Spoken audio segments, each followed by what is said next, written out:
दोस्तों, इस जिंदगी में अनेक लोग दूसरे लोगों को समझने में उनका बहुत वक्त बर्बाद कर देते हैं।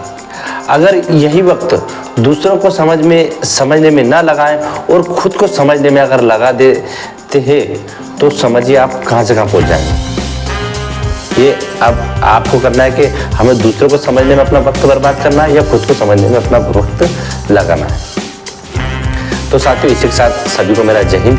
साथियों, हम संख्या पद्धति के कुछ सवाल लेके आया हूँ और ये भी एग्जाम में बनते हैं घुमा फिरा के, तो ये आगे वाले क्वेश्चन में आया हूँ जो आपको सोल्व कराऊंगा। लेकिन दोस्तों, जो लोग चैनल पे पहली बार आए हो तो हमारे चैनल को लाइक और सब्सक्राइब जरूर करें, जिससे आपको आने वाली सभी वीडियो प्राप्त हो सके।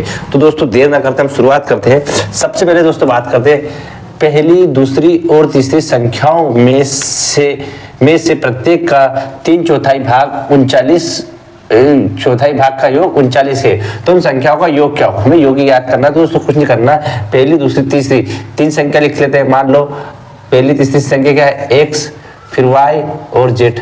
ठीक, पहली दूसरी तीसरी संख्याओं का योग में से प्रत्येक का 3/4 क्या है, प्रत्येक का 3/4 भाग का योग 39 है। अब 3/4 का भाग बोल रहा है प्रत्येक का, तो सब में क्या है 3x, फिर यहाँ ये भी 3x और योग है प्लस का 4, मतलब ये इधर 4 आ जाएगा। ठीक, का योग कितना है 39, ये वाला। तो दोस्तों, इसमें होता क्या है कि ये ऐसी कैसी चीज बाहर आ जाएगी। 3x पूरी की पूरी 1 2 3 तीनों को बाहर ले लेते हैं। 3 इधर x plus y plus z, ठीक है, टोटल 39 और यहाँ पे क्या है 4। ठीक, क्योंकि तीनों का योग आ जाएगा। बस कुछ नहीं, कर लो इसको, 3x से बाहर, तो इसको इससे काट लो, इससे बराबर कट जाएगा ना। 3 एक बार 3 और 13 गुणा कर दो, 13 छुकी 52 अपना आंसर। ठीक है, धीरे धीरे आप करते जाओगे, ऑटोमेटिक सब सवाल बनते जाएंगे। अगला सवाल लेके चलते हैं।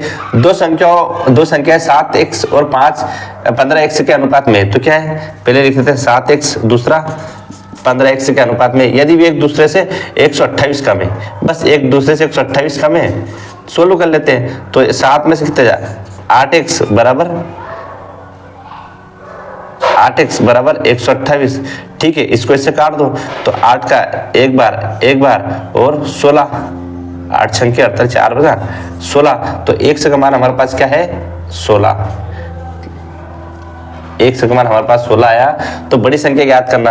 अब एक बड़ी संख्या कौन सी, 15, तो 15 गुणित 16, 16 पंजे 80, हाथ आए 1, 16 करना 16 और 8 240 आंसर। ठीक है, ये है। अगला लेते हैं दोस्तों सवाल। 200 से 500 के बीच कितनी संख्या है जिसका इकाई का अंक 7 हो। ठीक है, समझना, कुछ नहीं करना। अपन लिखते हैं 201, 202, ठीक है, ऐसे अनंत 10 तक जाते हैं। तो केवल 7 कितनी बार आता है इकाई क्रम पे, एक बार। ठीक है, तो यहां से 10 की संख्या में कितनी बार आ रहा है, एक बार। तो अपन 100 की संख्या में, 10 की संख्या में कितनी बार आ रहा है, 10 की संख्या एक बार। 100 की संख्या में कितनी बार आएगा, 10 बार। ठीक है, अभी 100 से 200 के बीच में कितना अंतर है, 300 का, तो 300 ले लो। 300 में कितनी बार आएगा, 30 बार। तो ये 30 हमारा आंसर। ठीक है, इनको समझना पड़ता है पहले, ऑटोमेटिक आ जाएगा। लेकिन कोई भी लगातार 4 प्राकृत संख्याओं के गुणनफल को पूर्णतः विभाजित करने के लिए सबसे बड़ी संख्या क्या है। क्या कुछ भी नहीं, कोई भी लगातार 4 प्राकृत संख्या है। तो 4 प्राकृत संख्या क्या है, 1 2, 1 से मान लो या कुछ भी मान लो, 3 4। ठीक है, कोई भी लगातार 4 प्राकृत संख्याओं के गुणनफल को पूर्णतः विभाजित करने वाली सबसे बड़ी था।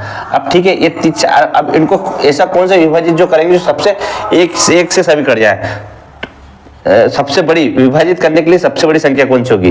ठीक है, तो यहां से देखेंगे अपन कौन सी हो सकती है सबसे बड़ी संख्या जो एक संख्या से कर सकता है। कोई भी लगातार 4 प्राकृत संख्याओं के गुणनफल को, अब गुणनफल, इसका गुणनफल भी आना चाहिए। ठीक, 3 दूनी 6, 6 चुकी 24। ठीक है, गुणनफल भी आ गया और 24 से ये कट भी जाएगी, तो हमारा आंसर ही 24 है। ठीक, दो अंकों वाली एक संख्या, इससे लिखने दो। 2 अंकों वाली एक संख्या तथा उसके अंकों को पलटने से प्राप्त संख्या का अंतर 18 है। ठीक है, समझना, 2 अंकों वाली एक संख्या तथा उसके अंकों को पलटने से प्राप्त संख्या, मान लो ये 18, है ना।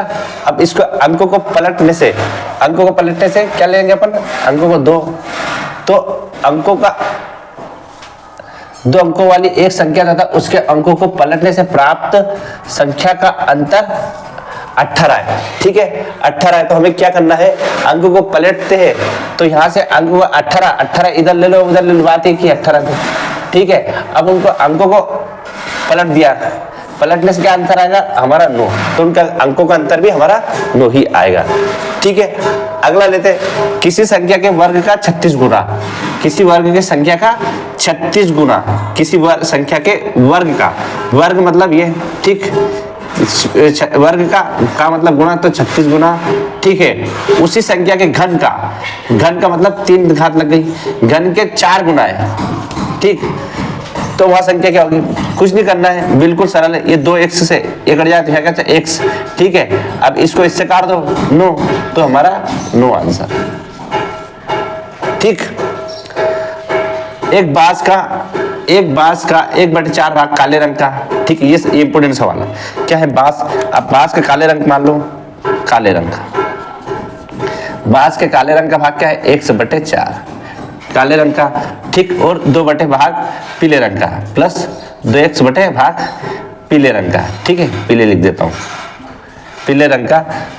तो इन दोनों करते हैं मल्टीप्लाई, एलसीएम निकाल के 20 आ जाएगा इधर एलसीएम, फिर 20 का इसमें करेंगे तो 5 बार गया तो 5x, फिर इधर 5 तो 4 दूनी 8x, तो टोटल कितना है 13x अपन में 20। ठीक है, 20 और शेष का 21 मीटर लाल रंग का, और शेष का 21 मीटर लाल रंग का, तो शेष का 21 मीटर के लिखेंगे तो यहाँ से ये माइनस 20, 13 में इससे कटा दें तो 13 में से 20 में 7 दे तो 7x अपन में 20x। ठीक है, 20x का कितना 21 मीटर, बस इसको सोल्व कर लो, 20x का x माइनस, तो इसका 20x हो गया, तो यहाँ से इसको अपन 21 मीटर है टोटल 3 मीटर, तो यहाँ से अपन देखेंगे इसको x को, तो अब क्या करना पड़ेगा, इसको x से इससे काट लो 3, तो कितना, इसको मल्टीप्लाई कर दो 60 आंसर। ठीक है दोस्तों, 8वां सवाल है, 2 लगातार विषम संख्याओं का गुणनफल 1028 है। तो इसको दोस्तों आपको मैं होमवर्क देता हूँ, कमेंट करके हमें इसका आंसर बताइए। ठीक है, तो दोस्तों ऐसे ही हंसते रहिए, मुस्कुराते रहिए, अपने माता पिता बड़े गुरुजनों सज्जनों का सम्मान करते रहिए, अपने जीवन में जो लक्ष्य बनाया उसको पाने की निरंतर मेहनत करते रहिए। मिलते दोस्तों नेक्स्ट। जय हिंद, जय भारत, भारत माता की जय।